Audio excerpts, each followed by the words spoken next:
morning, everyone. Welcome to The Water's Edge. Whether you're joining us online through Facebook or YouTube, or you're in person right now with us, we're so delighted to have you here. If you're joining us virtually, remember to hit that like button, share our content, or drop a comment just to let us know you're here. And for those in the room, we have some real important updates just for you. If you have little ones, our nursery and kids church are set up just across in the lobby, providing a safe and engaging environment for all of them. And check this out. The heart of our community is our volunteers. So to get involved, simply scan the barcode on the screen or text the word volunteer to 884-793-7384. And let's not forget that we're a welcoming space for everyone, especially those facing challenges. So if you know someone in need, extend an invitation to join us in person or let them know about our online content. Now get ready for an uplifting experience this morning as we come together for worship and receive a powerful message from Pastor Tony.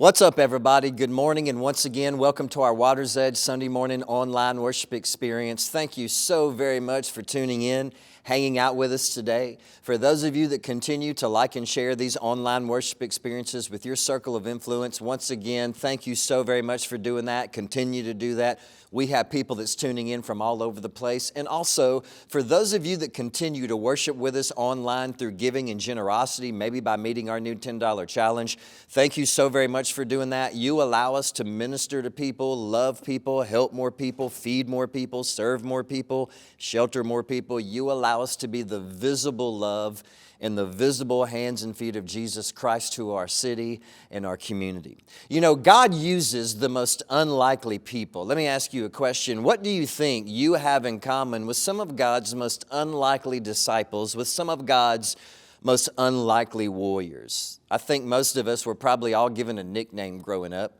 If you were anything like me, your family had a certain nickname for you and your friends had a certain nickname for you. My friends growing up, they always called me Tiger or Tony the Tiger, based after the cartoon. All my basketball friends, when I played basketball, would call me Tiger or Tony the Tiger, but my family called me TR, and that just stood for Tony Ray. But also, if you're like me, you probably had some other friends and they had nicknames too, and some of their nicknames, maybe even some of your nicknames, was after some of your personality traits, or maybe even after some of your flaws. Like I had a friend, they called her Smelly Shelly. I had another friend, they called her Squeaky because when she laughed, she sounded like a little mouse. But sometimes these nicknames given to us by other people can be very cruel. If I were to ask some of you about some of the names that you were given growing up and how some of them could have been painful, people love to point out, people love to remind us, people love to criticize us, people love to make fun of us for our failures, our screw-ups, our mistakes, and our flaws, and they love to remind us of this over and over and over again, and sometimes they give us nicknames based off of those flaws. And so today, we continue with our current new series about this new year called Warrior, and here's a question that I want us to think about. What do I have in common with some of God's most unlikely warriors? What do I have in common with them? When the world looks at us, they may see what they consider to be trash, but when God looks at us, He sees what He considers to be His treasure. And so this series is about finding God's strength in my weakness, finding God's strength when my life is falling apart, finding God's strength in the middle of my chaos and my storms, and using all of that to build resilience in my life. And resilience is when I bounce back quicker and faster than I used to. Because I'm following Jesus and because I'm seeking Jesus, I can bounce back from my heartache and pain quicker and faster than I used to. I can bounce back from my failures quicker and faster than I used to. I can bounce back from my weaknesses. I can bounce back from my battles. I can bounce back from my past guilt quicker and faster than I used to. This series is about building resilience in our life. So, the unlikely warrior that I want us to talk about today is actually one of the 12 disciples of Jesus, and he was given a nickname, just like many of us were given nicknames, and sometimes those nicknames can be very cruel and they remind us of some of the weakest parts of our life, this disciple was given a nickname. And all throughout the church, throughout the years of the church, he was known by this nickname. So pretty much anytime this disciple is talked about, anytime this disciple is mentioned, anytime this disciple is brought up, we remember this nickname, and he is called by this nickname. And this nickname always refers to one of his weakest moments. This nickname refers to one of his moments that he's probably the most embarrassed about. He has the most shame about. He has the most guilt about. This nickname refers to that moment and that moment only. And this is what it was. It was a moment of weakness and a moment of doubt. And we know him as Doubting Thomas. We pick up today in John chapter 20 and we start in verse 24.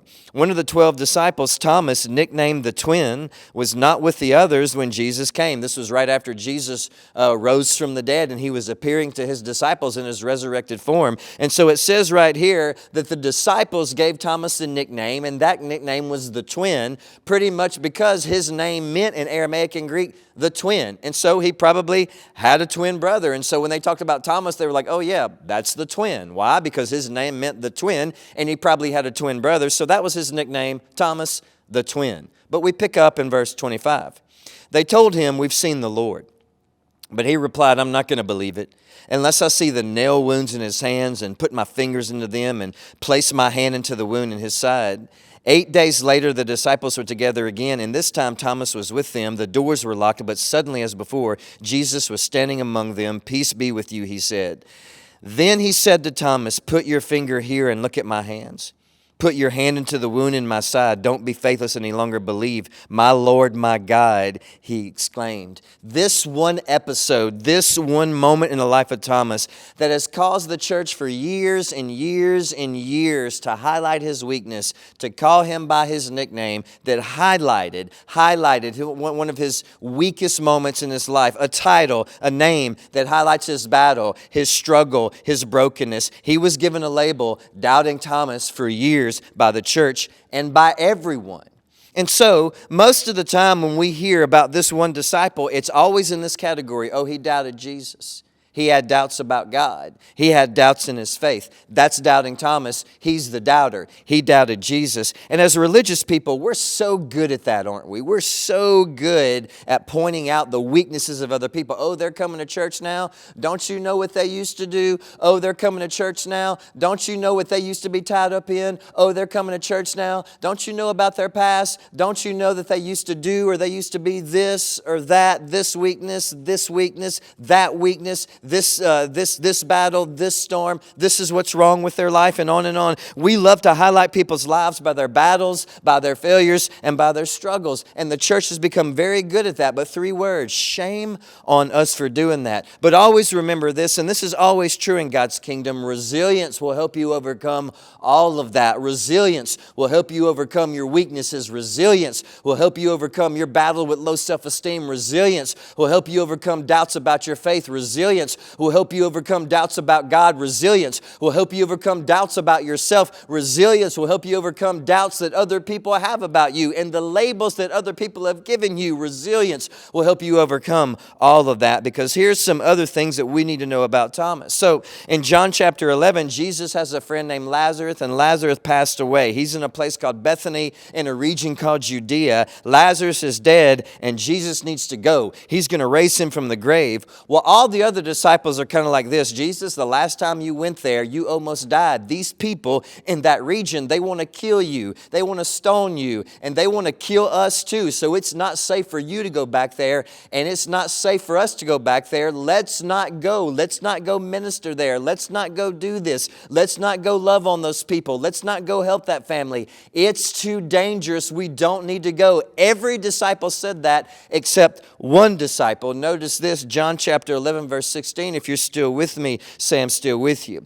Thomas, nicknamed the twin, said to his fellow disciples, let's go too and die there with Jesus if we have to. Let's go.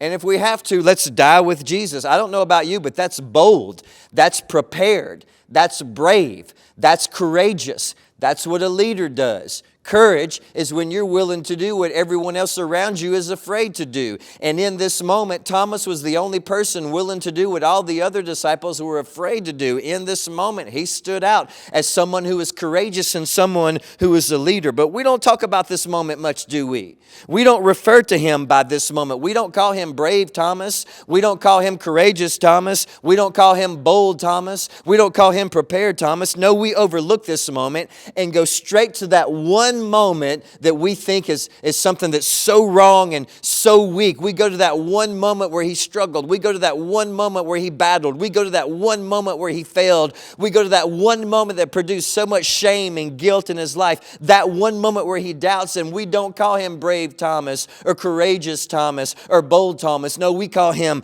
doubting Thomas. When he had much more moments of bravery and much more moments of being courageous and much more moment of faith and love and following Jesus, but we don't refer to him in that way. We go to that one moment where he fell on his face and we call him doubting Thomas. Or what about how his life ends up? This is a great story because his story was not over. Just like your story is not over. About 52 AD, Jesus had risen from the dead. He ascended back to the Father. And the early church begins to spread like wildfire all over the world. Well, Thomas travels outside the Roman Empire. And he goes to this little place called India by himself. Unfamiliar. And there he starts to start new churches all over India. And it said that he reached almost 20,000 people right away. One man, 20,000 people he reached for Jesus right away in India. Some people think that he was stabbed with a spear and died for being a follower of Jesus. Other people say that it was an accident. But here was a man who went to an unfamiliar place and a dangerous place, and all he had was the weapons of God, the weapons of being a warrior for Jesus. And that was faith and love and grace and trust in God. Faith, love, grace, and trust in God. He came a long way from doubting Thomas. Why? Because his story didn't end there, and it got better, and he held on to God anyway. And your story can too. But if you want your story to be better than what it is right now, you must build resilience in your life. Have you ever went through a time in your life when you had some serious doubts?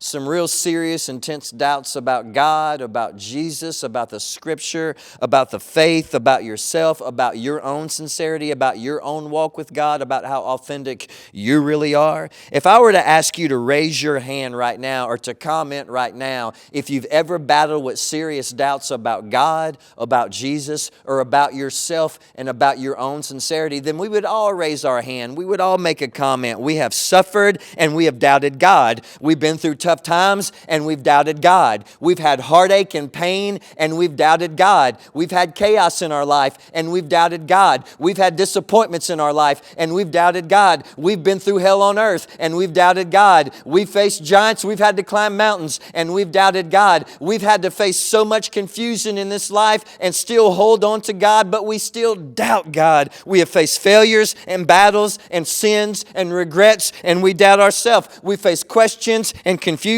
and more questions, and we doubt our faith. We go through battles and we doubt God. We battle with ourselves and we doubt ourselves. We have confusion and we doubt our faith. And most of the time, these doubts make us feel like we've lost our faith, and it makes us feel like God doesn't want us, and God is upset with us, and God is let down by us. We went so far backwards that God must be disappointed in us, and God can't use us anymore, that we've let God down and we've let ourselves down. How many times do we feel that way? I let God down and I've let myself down. I let Jesus down again and I let myself down again. It seems like Thomas went backwards, didn't it? Seems like he went backwards. At first, bold Thomas, prepared Thomas, courageous Thomas, brave Thomas, and then right here he just doubts and he gives in to his weakness.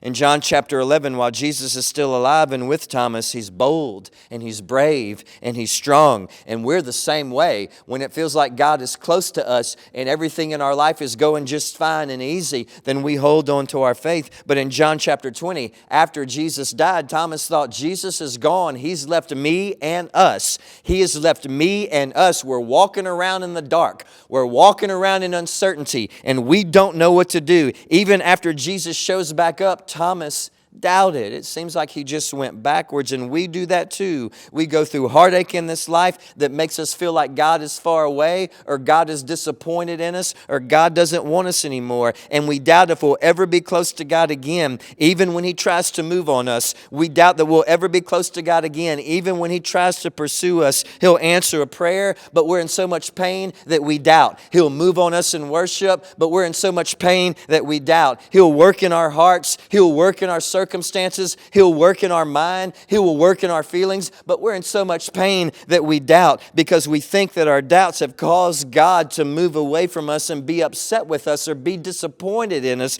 or be frustrated with us. But let me ask you this. If you're still with me, say I'm still with you. John chapter 20, verses 27 through 28. Notice this. Then he said to Thomas, "Put your finger here. Look at my hands. Touch the wound in my side. You can believe now. Don't be faithless." And you can tell by his response that Jesus was gentle and peaceful with him. Notice what he says, "My Lord, my God," he said, or he shouted, "My Lord, my God." You can tell how gentle Jesus was. Does this seem like Jesus was mad at Thomas?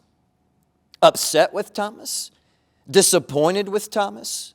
Frustrated with Thomas? Let down by Thomas? No, not at all. Did Jesus go up to Thomas and in front of Thomas brag and praise all the other disciples who believed and not doubted? Did he say, "You should be more like them"? They didn't doubt. They believed. No, he didn't do that at all. Jesus went straight to Thomas first because he knew Thomas was the one that was doubting, and he helped him believe. He went straight to Thomas first, and he didn't shame him. He didn't guilt him. He didn't beat him down. He didn't overwhelm him with burdens. He didn't point out how everyone else was doing better than him. He didn't make him feel like he was disappointed in Thomas. He went straight to Thomas to help him believe in love, compassion, patience, and grace. And after this, Thomas became a wildfire for spreading God's love and the love of Jesus. He became fearless and bold and prepared and courageous. See, doubts, I've told you this before, are not the enemy of your faith. Unbelief is the enemy of your faith. That's why Jesus told Thomas to believe. Doubts can push you to dig a little bit deeper. And then once you get past them, they can propel you to make your faith even stronger. They can propel you into a life of resilience. Resilience, when I bounce back quicker and faster than I used to. From my doubts, I bounce back quicker and faster than I used to. From my weaknesses, I bounce back quicker and faster than I used to. From my excuses, from my temptations, I bounce back quicker and faster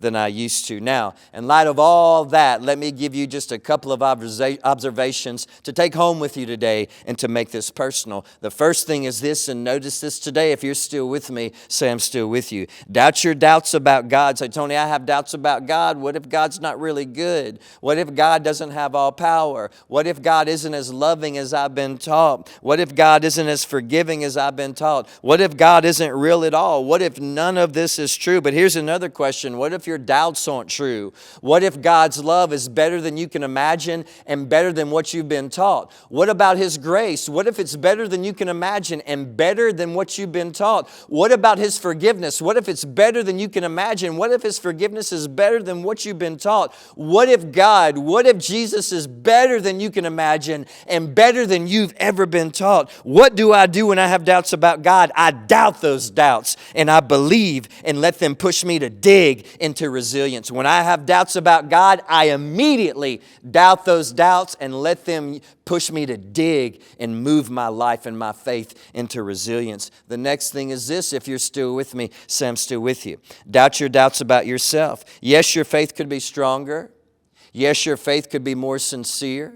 Yes, your heart could be more authentic. Yes, your walk with God could be more serious and more sincere. Yes, your prayers and your worship and your discipleship could be stronger and more authentic and more sincere. And so you doubt if God even really wants you because you're not as perfect as you think you should be. Let me say that again. You doubt if Jesus even wants you. Why? Because you're not as perfect as you think you should be. But even if you get stronger today, do you think that's going to make God love you more?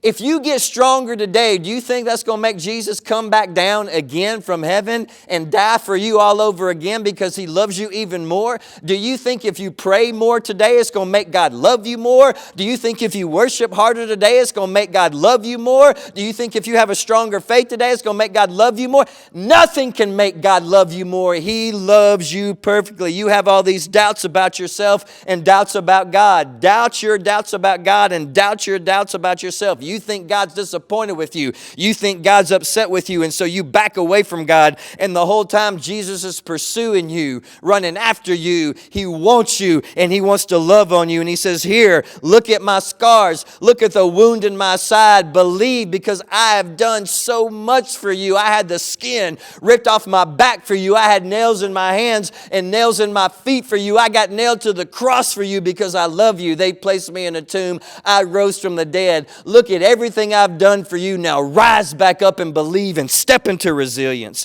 Some of you need to make a decision today to prove yourself wrong. You think you're done. You think God can't use you. You think God's too far away from you. You think you're too weak. You think you're a failure. You think your past is too bad. You think you have too many doubts. Thomas stood up. He moved to India after the worst, weakest moment in his life, and he won 20,000 people to Jesus Christ. He impacted thousands because he had bravery and courage and resilience, and he bounced back after his biggest setback. Trust God. Get up. Prove yourself wrong. Prove your doubts about yourself wrong. And maybe other people have labeled you also the doubter, the bad, the weak, the not good enough, the not faithful enough, the not devoted enough, the not strong enough.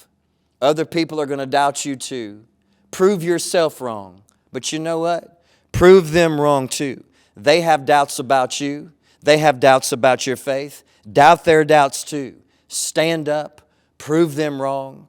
Hold on to God and be a warrior. Thank you so very much for hanging out with us today. Thank you so very much for tuning in. We absolutely love you. Now continue to stay tuned in for an amazing time of worship with the amazing Water's Edge worship team. We love you all. See you next week.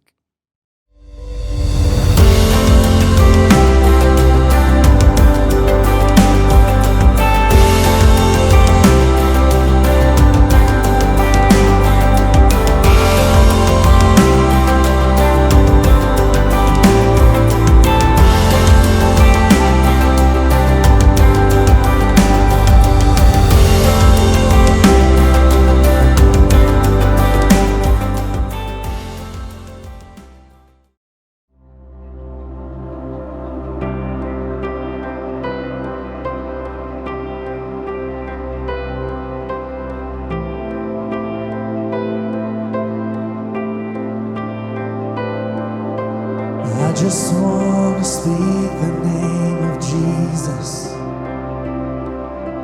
over every heart and every mind,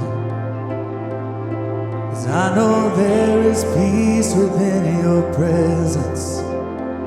I speak Jesus.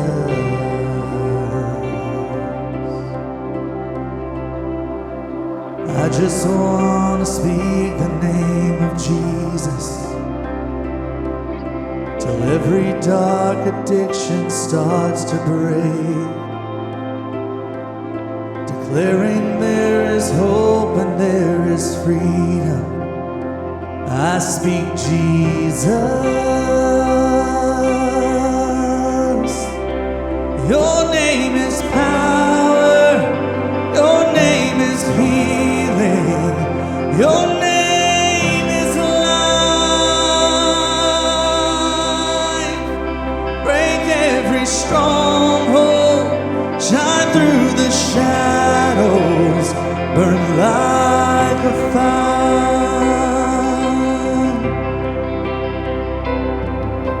I just want to speak the name of Jesus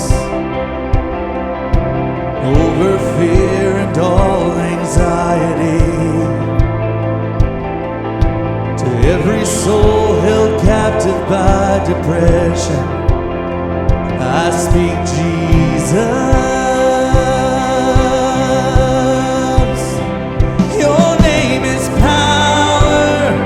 Your name is healing. Your name is alive. Break every stronghold. Shine through the shadows. Burn like a fire.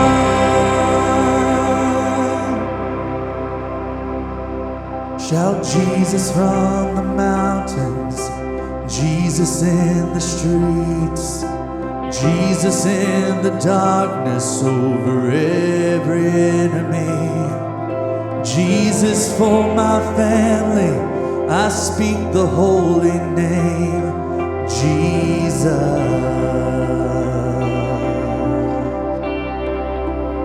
Shout Jesus from the mountains, Jesus in the streets, Jesus in the darkness over every enemy. Jesus for my family, I speak the holy name, Jesus.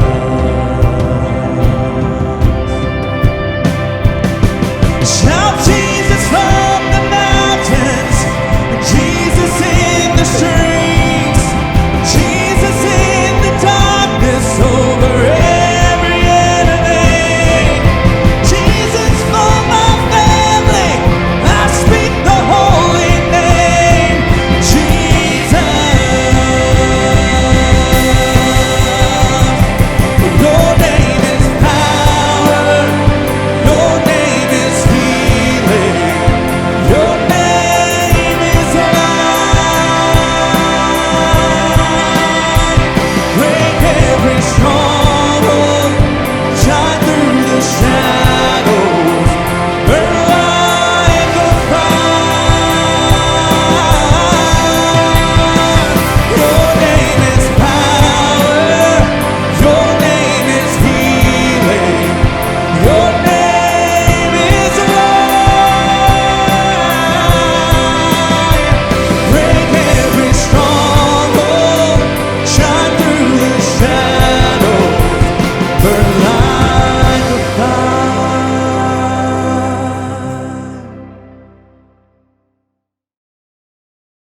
What a powerful message from Pastor Tony. And we sincerely hope today's worship experience has left you feeling encouraged and inspired. And if you found a connection in the service and want to stay engaged throughout the week, check us out on social media at Waters Edge Gathering on Facebook or WatersEdge_LC on Instagram. And for a more interactive experience, consider downloading our app. It enables you to participate in online giving, enjoy worship songs, or replay messages from Pastor Tony.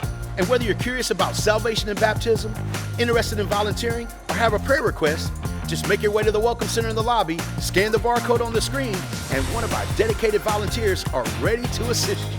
We love and appreciate each and every one of you, and we're looking forward to seeing you back here next week at the Water's Edge, where everyone finds a meaningful place to belong. And remember, your engagement helps us create a stronger community, so thank you for being a vital part of it.